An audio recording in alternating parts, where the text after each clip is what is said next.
안녕하세요 여러분, 방기정입니다. 오늘은 여러분과 제가 그 교수를 그만두게 된 이유에 대해서 한번 이야기해 보고자 합니다. 사실 그 교수라는 직업은 굉장히 안정적이고 또 많은 분들이 또 사회적으로나 또 여러 가지 면에서 도대체 이해가 안 되시는 분들도 있으실 거예요. 그리고 또 제가 그렇다고 해서 너무나도 뛰어난 명성과 그리고 또 인기와 뭐 어떤 금전적인 부분이 믿는 구석이 있어서 그만둔 건 아니었고요. 가장 첫 번째 큰 이유는 사춘기 아들이 있었고 또 남편이 해외로 발령을 받았는데 그렇다고 해서 기러기 엄마 할 자신은 없었고 결정적인 계기는 어느 날 이제 그 일이 끝나고 이제 항상 이제 그런 건 아니었지만 그렇게 급박하게 바쁠 때가 있거든요. 너무 쓸데없는 그런 어떤 그 과제, 프로젝트 거기에 이제 일 중독이었던 것 같아요. 그러다 보니까 저는 재미있게 일을 했지만 끝나고 이제 뭐 밥도 못 먹고 한 11시 조금 넘어서 이제 역에 도착을 해서 막 그 주차장에 오는데 바람이 쉥쉥 부는 거예요. 근데 남편하고 아들이 이제 없는 집에 만약에 간다고 생각을 하니까 조금 다시 한번 이 상황을 좀 냉철하게 생각해 볼 필요가 있다라는 생각도 들었고, 내가 왜 일을 하는가, 그리고 또 이 일을 해서 어떤 의미가 있는가, 나한테 진짜로 행복한 건 뭐지? 라는 생각이 첫 번째 들었고요.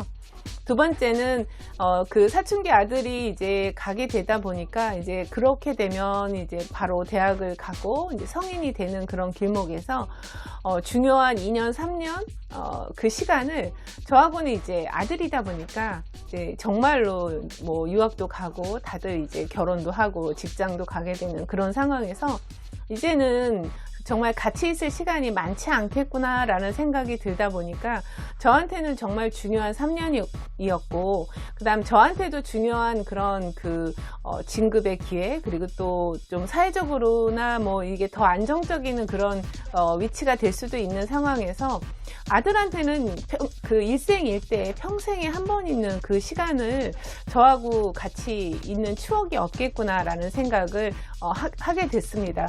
그런데 이제 결론적으로 3년이라는 시간을 함께 보내고 이제 아들이 대학을 들어가고 이제 제가 이제 성인으로서 이제 혼자 이제 자기 일을 헤쳐나가는 그런 시점이 딱 되다 보니 지금에 와서 제가 여러 가지 추억들, 아들하고 또 가족하고 함께 했던 시간들, 이런 그 뭐 추억들, 사진들을 보다 보니까 안 갔으면 큰일 날 뻔했구나. 그리고 정말 그때 결심을 한 게 다행이구나.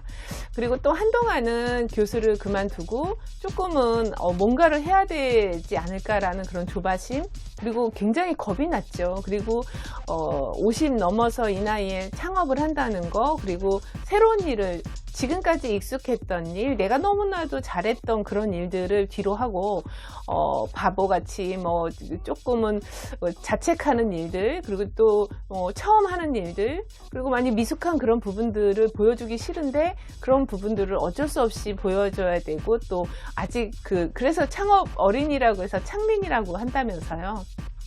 그런 어떤 입장이 되다 보니까 굉장히 겁도 나고, 그리고 좀 그 상황이 마냥 좋지만은 않았어요. 그렇다 보니까 열심히는 해야 되는데 마음적으로 그래서 한동안 가족들이 그런 얘기를 했어요. 몸은 미국에 와 있는데 마음은 아직도 한국에 계속 머물러서 있다 보니까 3년 동안 8번이라는 그 한국 방문, 그리고 또 뭐 작게는 뭐 한 2, 3개월 안에 왔다 갔다 해야 되는 그런 상황이 되다 보니, 고맙게도 남편이 이제 그런 어떤 제 상황을 많이 생각해서 한국에 다시 뭐 한 7년 정도, 몇 년 어떤 일정을 두고 오기는 했지만 굉장히 감사하고 고맙게 생각하고 있고요. 정말 지금에서야 이제 겨우 좀 벗어날 수 있는 것 같고, 제가 이제서야 교수를 진짜 그만둔 이유를 덤덤하게 이야기할 수 있는 것 같습니다. 어찌 생각하면 익숙함에서 벗어나는 것 자체가 용기가 필요한 것 같습니다. 또 다음에 뵙겠습니다. 고맙습니다.